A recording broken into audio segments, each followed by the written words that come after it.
নমস্কাৰ স্বাগতম জনাইছোঁ মোৰ অন্য এটা ভিডিঅ'ত।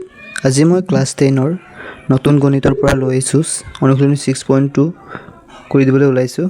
1 নম্বৰটো চোৱা, কুৱেশ্যন নম্বৰ 1ৰ চিত্ৰ দিয়া আছে এই দুটা হয়নে, 1 নম্বৰৰ পৰা আৰু কৈ দিছে আমাক DE সমান্তৰাল BC হয়নে, দুইটাৰে DE সমান্তৰাল BC হয়।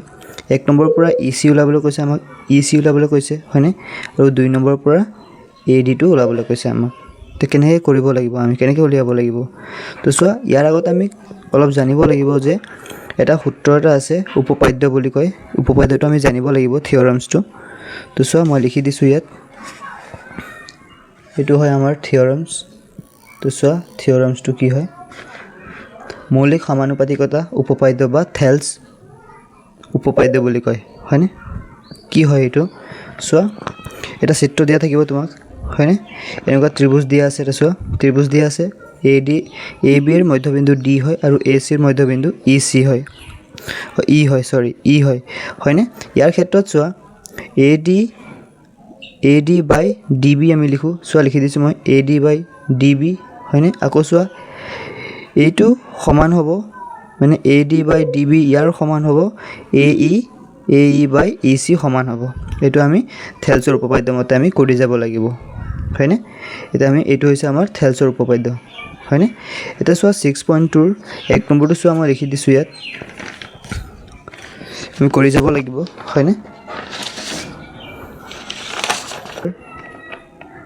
1.5 হয়নে, DB দিয়ে তোমাৰ 3 সেণ্টিমিটাৰ আৰু এইটো AE 1 সেণ্টিমিটাৰ দিয়া আছে আৰু EC আমাক ওলাবলৈ কৈছে আমাক হয়নে। AE 1 সেণ্টিমিটাৰ দিয়া আছে হয়নে, আৰু EC আমাক ওলাবলৈ কৈছে, এইটো সেণ্টিমিটাৰ হয়, এইকেইটা সেণ্টিমিটাৰ দিব, এইকেইটা হয়নে, তোমালোকে সেণ্টিমিটাৰ দিব।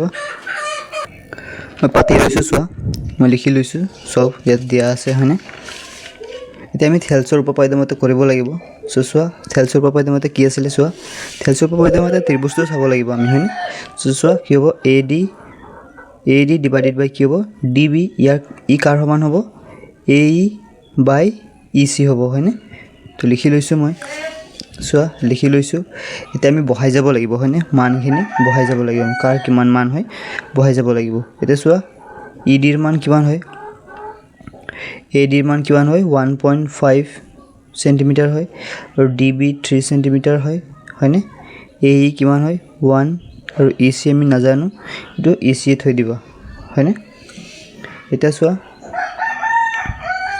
যিহেতু আমি পাৰিলে মানে এইটো দশমিকটো উঠাই ল'ব পাৰা, তো দশমিক উঠালে কি হ'ব, দশমিক এটা আগত আছে হয়নে, 10 পূৰণ কৰিলে কি হ'ব 15 হৈ যাব আৰু এইটো 30 হৈ যাব, এইটো চেম থাকিব 1 EC।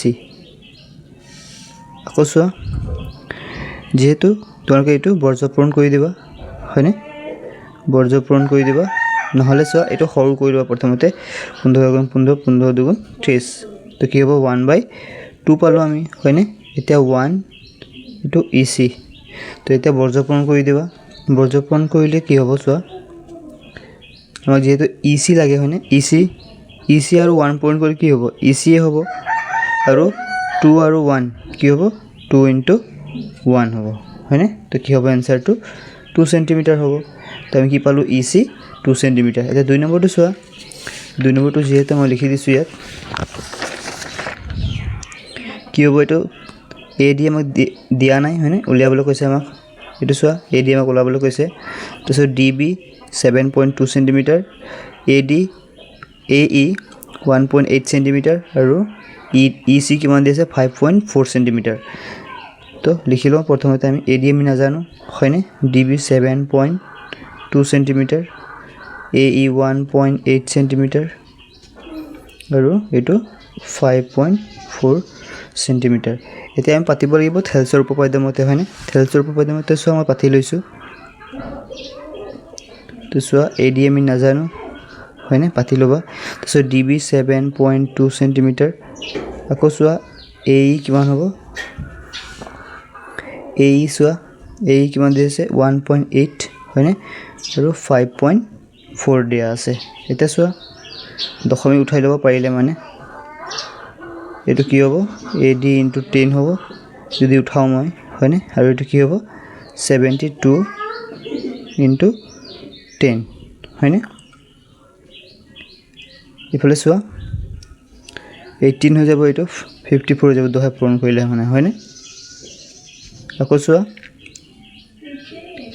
AD হয়নে AD আৰু এইটো কি হ'ব 10 10 কেনসেল যাব 72 হৈ যাব ইফালে এটা চোৱা মই ডাইৰেক্ট ইফালে পাতি লৈছো প্ৰথমতে নাই ভঙা সৰু নাই কৰা প্ৰথমতে চোৱা যেটো আমাৰ AD মান লাগে হয়নে AD মান লাগে তো এইটো 72 টো চোৱা ইফালে কি হৈছে হৰণ হৈছে মই ইফালে লৈ যাওঁ হয়নে কি হৈ যাব ইফালে নিলে মানে কি হৈ যাব চোৱা যেহেতু ইফালে হৰণ হৈছে ইফালে নিলে কি হ'ব পূৰণ হৈ যাব হয়নে 18/54 into 72 তো এটা চোৱা দুইটাকে 9 গৈ আছে 9 8 গুণ ভাগতো হয় 9 6 গুণ 54 হয় হয়নে আকৌ চোৱা 6 18 গৈ আছে 6 3 গুণ 18 হয়নে থাকিলে কি 3 into 8 কি হ'ব তোমাৰ 24 সেন্টিমিটার হ'ব হয়নে তো কি হ'ব AD কিমান পালা 24 সেন্টিমিটার হয়নে এটা হৈছে তোমাৰ आंसर